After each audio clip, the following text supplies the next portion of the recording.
বন্ধুরা, আপনারা একবার ভাবুন তো, এটা কি জানা জরুরি নয় যে গ্রাহক আসলে কি চান?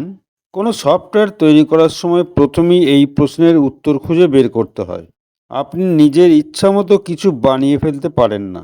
অনেক সময় দেখা যায় ডেভেলপার বা ইঞ্জিনিয়াররা নিজেদের মতো করে পণ্য বানিয়ে ফেলেন, কিন্তু বাজারে আসার পর কেউ তা ব্যবহারই করতে চায় না, কারণ সেটি মানুষের প্রয়োজনের সাথে মেলে না।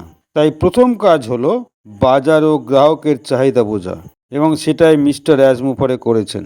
বাজারে এখন কি প্রয়োজন সেটাই লক্ষ্য করতে হবে। অনেকে বলেন ভিডিও কনফারেন্সিং তো আগেও ছিল, তাহলে নতুন করে কেন বানাচ্ছেন?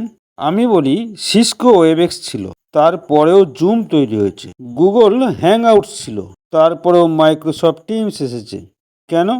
কারণ প্রযুক্তি কখনো যথেষ্ট হয় না, প্রতিনিয়ত পরিবর্তিত হয়, নতুন কিছু আসে। নোকিয়া ফোন বানিয়েছিল, কিন্তু অ্যাপেলও পরে ফোন বানানোর সিদ্ধান্ত নিয়েছে।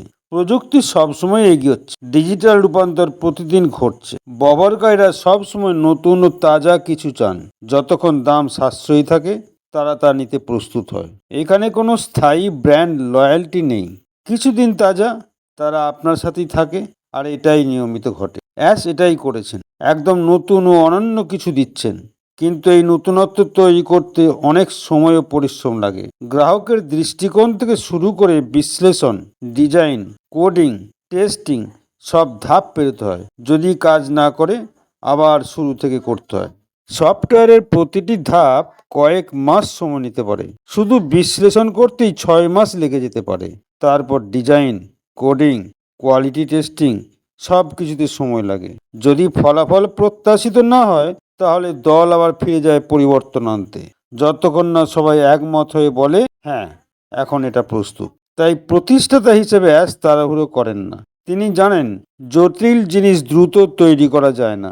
আমরা যখন কোনো পণ্য দেখি, ভাবি রাতারাতি তৈরি হয়েছে, কিন্তু আসলে তা মাসের পর মাস, বছর কঠোর পরিশ্রমের ফল। যখন এই চূড়ান্ত পণ্য বাজারে আসে, ইতিহাস তৈরি হয়, আর সেই সাফল্য উদযাপনে আপনি আমি অবশ্যই থাকব। কলিন্স মান্না।